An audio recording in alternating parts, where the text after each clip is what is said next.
Pokemon card collecting can be tricky, so today I'm going to talk to you about the top 5 mistakes I have made and I have seen other collectors make that can make Pokemon card collecting hard or really ruin the experience for you. What's going on, everybody? Welcome back. You're watching the channel Dr.Applesauce 2. My name's Will. It's another beautiful day here in Texas. I hope you guys know that I love you, God loves you, and that there is an awesome plan for your life. As we come into the new year, coming into 2024, I thought it would be cool to make a video telling you guys about 5 of the mistakes that I made when I started collecting Pokemon cards. I see a lot of other people make when they're collecting Pokemon cards that either make it too stressful, make it not fun to collect, or can basically ruin your collection or ruin the aspect of collecting for you. We're going to dive right into these 5 mistakes that I have seen and I have made and witnessed myself, and let me know down in the comments below if you have any additional things that you've noticed or that you've done that you would recommend people to stay away from, or things that you've learned in your experience as a Pokemon card collector. The first mistake that we're going to talk about is the mistake of opening too many Pokemon card packs or opening too much sealed product chasing hits. This is a mistake that I think gets a lot of collectors, and a mistake that I think a lot of people accidentally fall into, and that's just basically opening packs, trying to pull the card that you want, I understand that there is definitely something special about pulling that chase card that you're looking for, going after a specific Pokemon card and pulling that card. But you have to be, if you want to be a collector and be able to collect Pokemon cards for a long extended period of time, you really have to acknowledge that after a certain point of time, you've got to stop opening packs to try and pull a specific card. If you just continue to open packs looking for a card, you're going to spend so much more money, you're going to be so much more frustrated, and you probably will not end up with the card that you want. And think about just doing that over one set, over 1 year. If you do this over multiple years, if you're not somebody that has a really large income or a lot of excess money that you can spend on this, it's going to be something that is not sustainable in the future. For a really easy example, let's look at Evolving Skies, okay? If you're trying to pull the Moonbreon from Evolving Skies packs sell for what, $8 to $10 a pack-ish right now, and the Moonbreon is trending for what, around $400 to $500. So if you do that simple math, if you opened 100 packs of Evolving Skies, you are very unlikely to pull a Moonbreon. There has been people that have opened 100 plus packs many times and not pulled the Moonbreon, and you will have spent more money than it would be to just buy the Moonbreon. Let's say you can find Moonbreons for $400 to $500, and you go and you open yourself 100 packs of Evolving Skies, $8 a pack, and you don't pull one. You could have bought yourself 2 Moonbreons. If that was your sole purpose, was to look for that specific card, you could have purchased 2. This is one that I think a lot of people fall into. This is a mistake I think a lot of people make, and they get frustrated because they say the pull rates are bad, I can't get the cards that I want. You have to understand that you try, right? Have fun opening packs. But at a certain point, you got to acknowledge, okay, I'm not going to be able to pull this card. I just need to buy the card that I want, or be okay with not actually having the card in my collection. Now, if you're someone that's trying to complete master sets by pulling everything, and you have the finances and the income to support that, and it's not a burden on you financially, that's a different story. But I think the number one thing that people fall into the trap and the mistake of is trying to open everything all the time, searching for the hits that they want, and not really setting a goal for themselves when they should just go ahead and start buying the singles. Like when a new set comes out, I personally, maybe at most, I'll open 100 packs for myself, and then if there's cards that I really want that I haven't pulled, I'll just buy the singles. The second mistake that I made when I started collecting, and that I see a lot of other people make as they go on their Pokemon card collecting journey, is they don't really have specific collecting goals in mind. And you might say, Dr. Applesauce, what do you mean by having specific collecting goals? I just like Pokemon cards and I want to open them. Okay, well, if that's your only goal for collecting Pokemon cards, is just enjoying the cards and opening a few packs or a few boxes every time a new set comes out, then that is your goal. But you need to have a goal while you're collecting. What are your collecting purposes? Are you going after a specific set? Like right now, one of the things that I'm going after, one of the collecting goals that I have right now, is to slowly complete and slowly build up the Legendary Collections Reverse Holo Fireworks set. I have probably about 20 of them, and it's something that I'm just going to slowly work on over time. That's one of my goals. So as you're collecting Pokemon cards, you have to know, what is your goal? Is your goal to get a master set of every single set? Is your goal just to look at every set and be like, I like that card, and that card, and I just want to buy those cards from the set that I like and have that? Is your goal just to be like, I'm going to enjoy the Pokemon TCG and open a couple of booster boxes of every set, and whatever I get, I get? What are your specific goals? Are you collecting only specific Pokemon cards? Do you collect only Chanseys? Do you collect only Eevees? Do you collect only Snorlaxes? What are your specific Pokemon card collecting goals?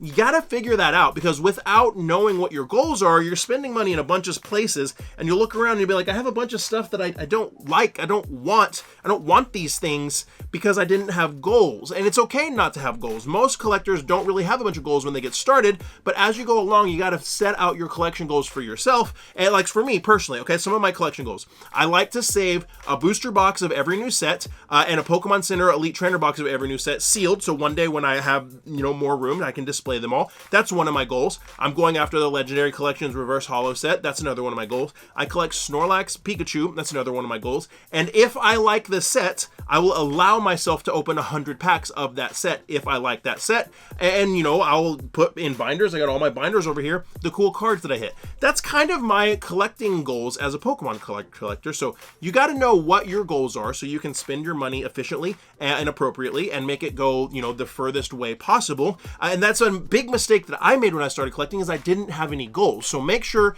to set yourself some collecting goals and not make the mistake of just spending your money on all kinds of stuff and then, having a bunch of stuff that maybe you don't like or want. The third mistake that I see a lot of Pokemon card collectors making, and even a lot of newer collectors making, and this really started in like 2020 with the whole, pandemic, Logan Paul boom, and that mistake is grading everything. Not every card needs to be graded. A vast majority of the cards are wasted if you grade them.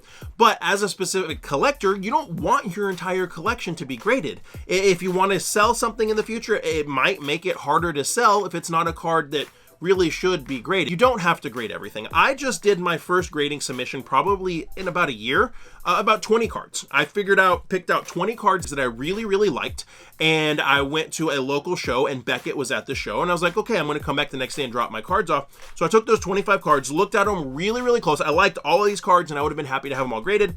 Whittled it down to 11 that I thought looked good enough to grade, and got those graded. Now, why did I grade those cards? Various reasons. A couple of them were cards that I really, really just personally really liked.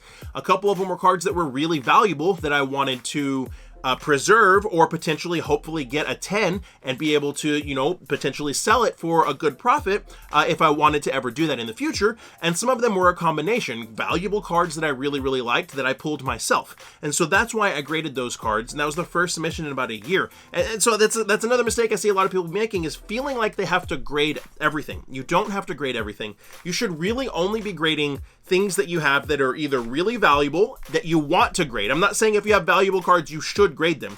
Only be grading valuable cards that you want to grade, or if you pull something, or if you have a card that for some reason it's really, really special to you. Maybe it's a Pikachu that you really love the artwork, or it's something that you just really, really, really like that specific card. Those are some of the reasons you should be grading. You shouldn't be grading everything. And I know a lot of people do like to collect graded cards, and that's fine. And even people like myself, I sell graded cards and things of that nature, and that's all well and good. That's great.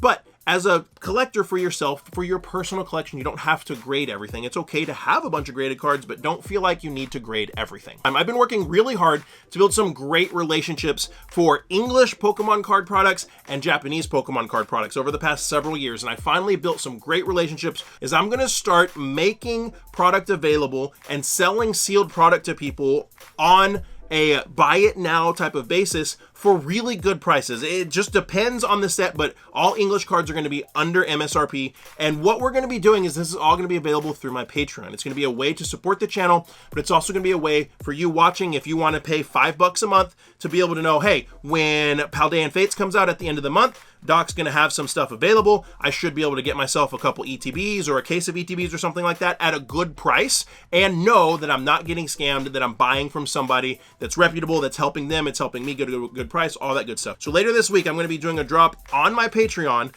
for Shiny Treasures EX boxes for $60 a box. If this is something that I'm going to do every month, maybe a really good deal every month, that, products coming out, but then also on new releases, I'll have product available for under MSRP on English product for fair deals for people. So if you want to be a part and you want to support the Dr. Applesauce 2 Pokemon channel, and you want to be able to have access to, product when it comes out, go join the Patreon. There's going to be a link in the description below. Just join the $5 tier. It's all you have to do is join the $5 tier. You can join one of the higher ones if you want to, but just being a part of the $5 tier, that will give you access to that every month, and we'll work really hard to grow this and give you guys access to some really, really cool stuff. All right, we have two more mistakes that I've seen a lot of people make and that I honestly made myself. We're going into the fourth mistake, and this one is just basically trying to keep up with the Joneses. Now, if you're not older like me, I'm closer to 40 than I am 30. Oh my gosh.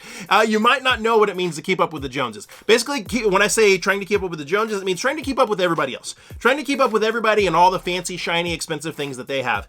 Trying to keep up with all the pokey rich people that you see, or the pokey elite content creators out there that you see. All these people that have, tons of gold stars, tons of first edition. They're flaunting their first edition base set Shadowless Charizards and all that stuff. Trying to keep up with all of these people is a huge mistake and a huge trap.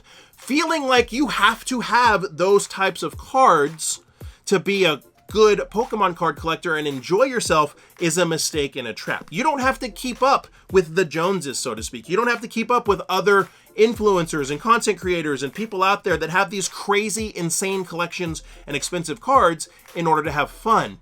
You don't have to do that. If you can do that and you have the means to do that and you want to do that, then that's great. If you aspire to have some of those cards and you want to have some of those cards and you diligently work towards it and work towards the ability to do and have those things, that's awesome as well. And I commend you and I congratulate you for that. But you don't have to be a vintage collector. You don't have to have these incredibly expensive cards. It's not a flex to have a card that's worth $50,000, but to be in $100,000 worth of debt. That's not a flex. That's called irresponsibility. That's not something that you have to do. That's a huge mistake that I feel like I see a lot of people doing, is they feel like they have to keep up with all of this other craziness that's going on and these crazy values and all that, they got to have the expensive stuff and they got to do this. You don't have to do that. You don't have to keep up with anybody. It goes back to kind of my first and second points, having goals for yourself and knowing exactly what you want and collect. If all you want to do is collect modern full art trainers, more power to you. I'm a big modern collector. I have very few vintage cards. I have some vintage cards that are nostalgic from my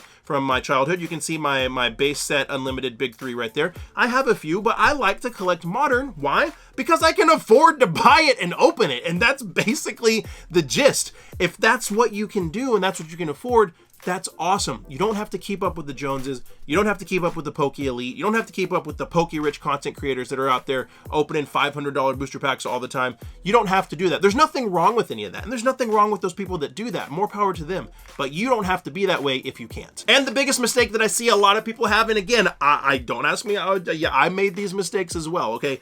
The biggest mistake, and my fifth and final mistake, that can really ruin the love of Pokemon card collecting and really ruin your collection for you, is not having a budget.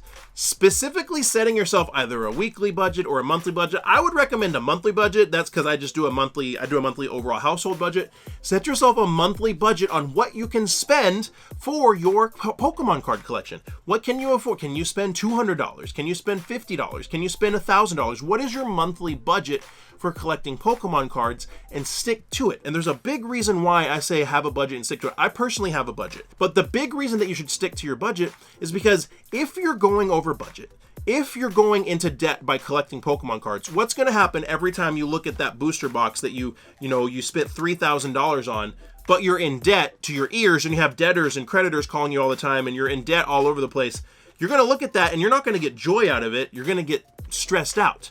Being over budget and spending money that you don't have on your collection ultimately will lead you to not really enjoying what you have and being more stressed out by it. So I think that is a huge mistake a lot of people don't make, is they don't set a budget for themselves. If you set a budget and you don't go into debt, and then you have a nice big collection around you, everything is extra. If you want to buy that $50,000 Charizard that you want, well, you can start selling off a few things because you're not in debt, and then buy that one big piece. So definitely have a budget for yourself. Those are 5 big collecting mistakes that I made when I first started collecting, and I still see a lot of people making those mistakes to this day. And don't ruin your collection, don't ruin your collecting experience by making one or all of those mistakes. Drop me a comment down below. Let me know if you learned anything from this video. Remember, join my Patreon if you want to get access to good product at MSRP. And if you enjoyed this one, you'll probably enjoy that one too. And like I always say, my friends, find somebody to love and serve today. Be the change you want to see in the world. See you next time.